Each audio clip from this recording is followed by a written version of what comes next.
Welcome back, everybody, to the Marketing Essentials. I'm your host today, Costa Trandafilu. We're honored and ecstatic to be joined again by David Gruen, Global Industry Principal for Grocery at SAP Customer Experience.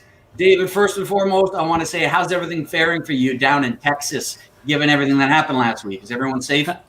Thanks, Costa. Safe. We got power, and I'm warm, and I'm not hungry. That's good. That's a big That's good. difference from this time last week.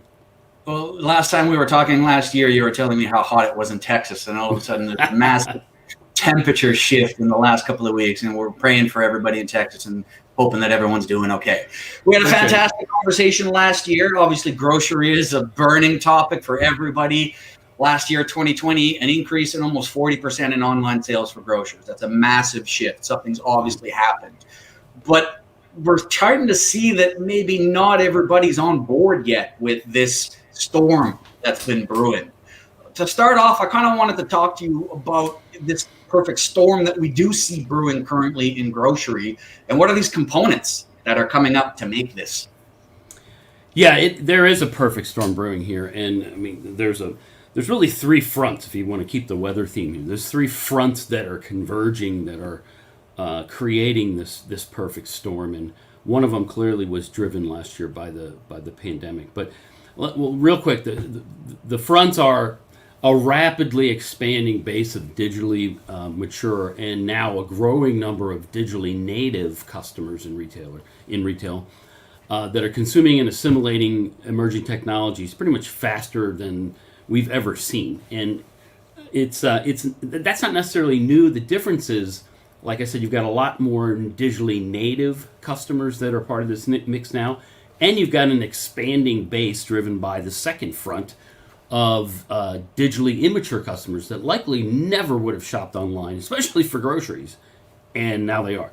So that was the first front. The second front is that online grocery reached a tipping point in 2020. I mean, clearly, we saw a lot of customers, many of whom likely would never have been digital grocery shoppers, were forced to shop online, and it changed their grocery shopping expectations significantly. So you're right. We saw spikes of 50, 60% online grocery market share.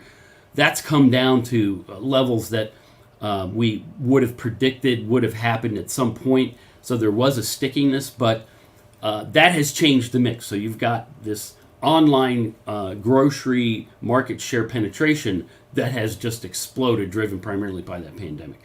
And then thirdly, the front, when those two things hit basically the moist air coming over the Gulf, this is where we reach this amazingly powerful precipice in retail, especially for grocery, where emerging technologies are passing from the R&D to the you and me and have the potential to blow the doors off of everything that we thought we knew about customer experience. So some quick examples: beacons, proximity sensors, edge computing, and IoT.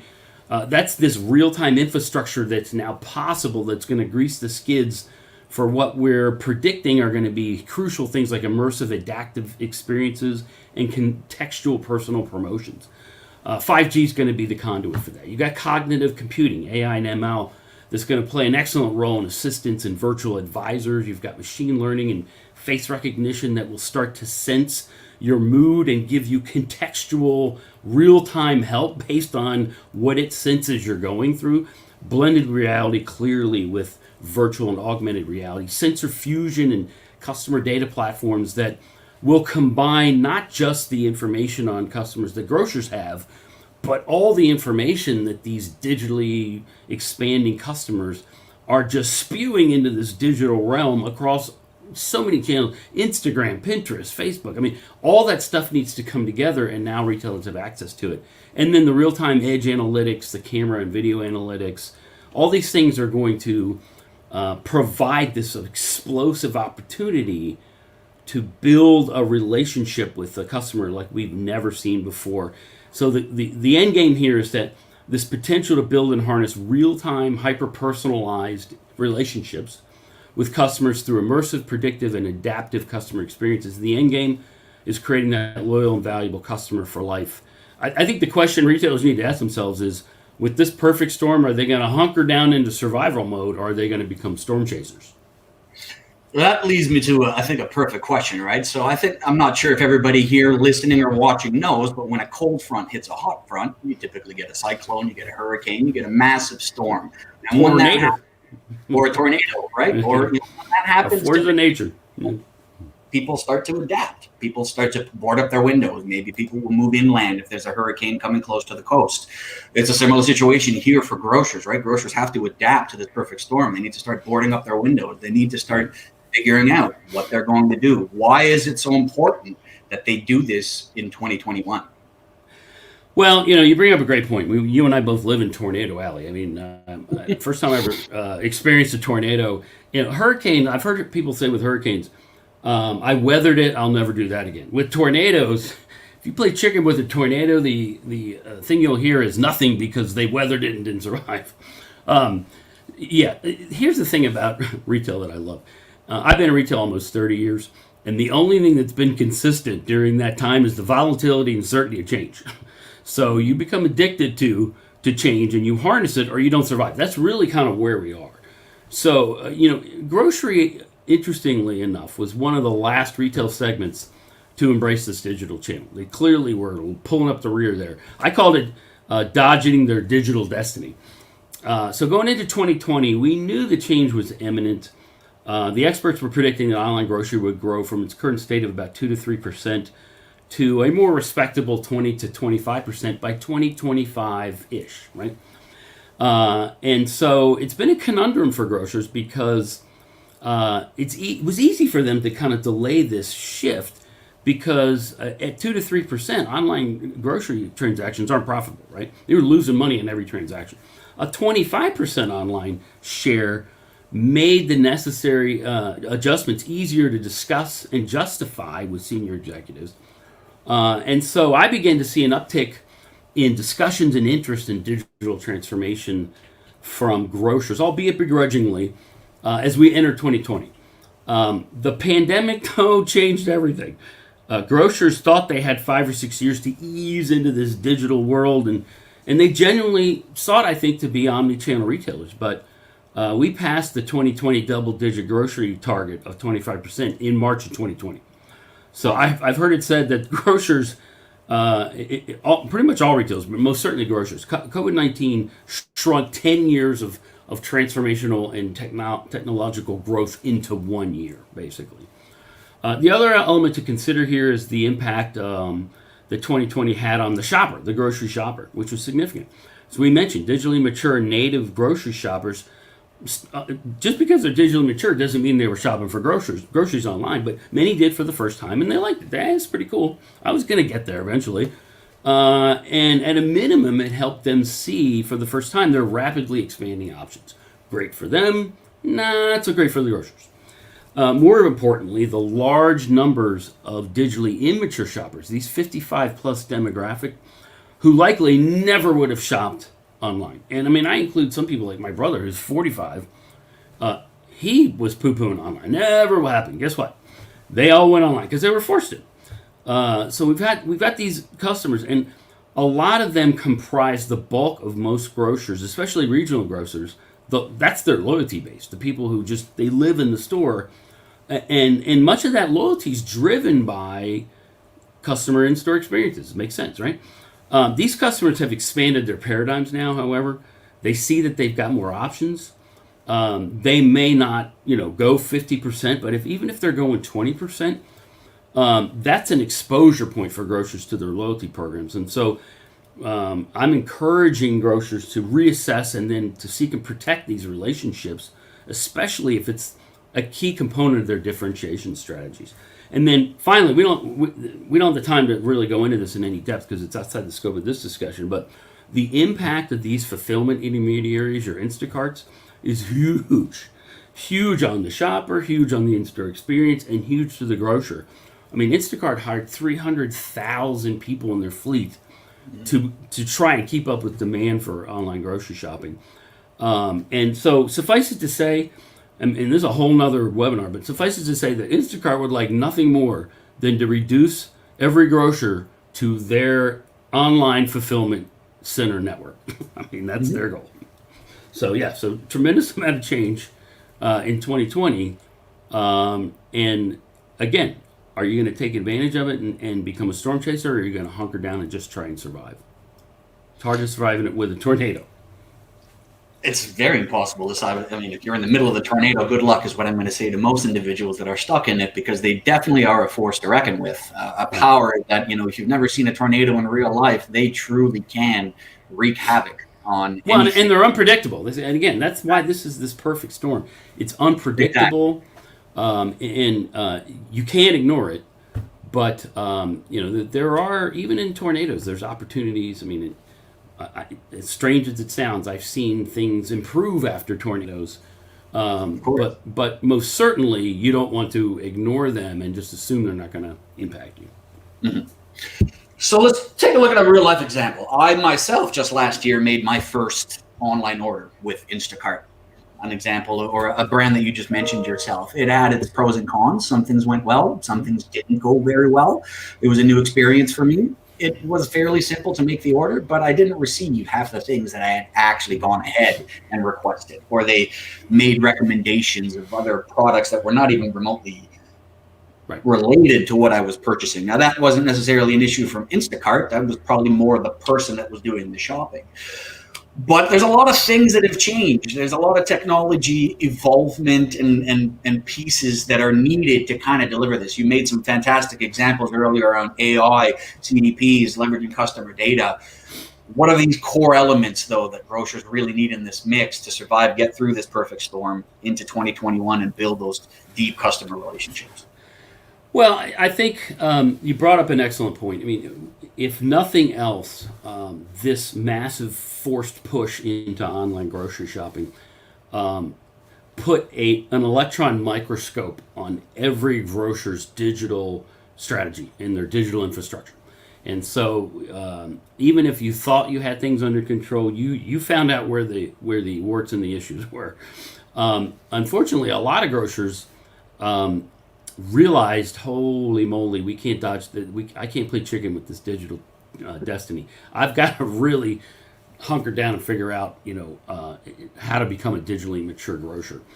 And so I think that probably the number one thing that I would encourage grocers to do in terms of trying to begin to embrace this perfect storm is to acknowledge that digital transformation is no longer optional for success. It's a requirement for survival. I mean, you've really got to take this seriously. And if the pandemic didn't help you see just how critical that channel is, and more importantly, how it should have given everybody at least an initial glimpse of how intertwined the experience is across multiple channels. Here's where the smart retailers and the ones that I think have already been down this path and they couldn't see this coming, but they saw this explosion into online coming at some point. They realized that it's critical to have an experience that can begin or end in either online or in a store or on a phone. And so they're beginning to embrace omni-channel retailing and that customer experience, customer-centric focus. So that's really the second thing, is to assess your digital and customer experience maturity, and aspire to become customer experience focused as a grocer, towards becoming omni-channel, or some people would now call it unified commerce, on the journey toward becoming a customer adaptive retailer. You'll notice in the beginning I talked about this perfect storm, and that infrastructure, all those emerging technologies will give grocers the ability to begin to predict in almost a contextual real time what their customers need, because the data's there. They've built trust, and we'll get to that in a second. They built this trust and they've got the data, and so now they can kind of predict and analyze what customers may need that they don't even know. And they're beginning to build value-added experiences instead of just a positive experience, a value-added experience. I mean, think about grocery. Think about what you buy in a grocery store. I honestly believe, just I'm speaking for me, but I mean, you want to create a value-for-life customer with Dave Gruen? Protect me from myself in a grocery store. Literally, but you know what? Put that back. for reasons that we're going to try and not freak you out. We're going to show you why. Why don't you get these things, right? And they figured out the right way to do that. I'm like, wow, that was helpful for me. So it's that journey toward becoming customer adaptive. They need to acknowledge that the customer experience maturity, though, is a 50-50 equation. Okay, it's 50% customer-centric culture and a 50% digital transformation, which is the technology part. One without the other is not going to work. So these first steps: solidify your digital channel and in-store fulfillment. I think that's what most grocers now are doing. But begin evaluating your strategies for building that trust. Why is trust critical? Because if you want to build or create a personalized experience, that's where omni-channel is going. It's personalized experiences. You can't just create a group of customers all the same anymore. Customers are going to expect that you know me and you're going to treat me the way I want to be treated. And that's going to require us establishing a relationship, and relationships are built on trust, right?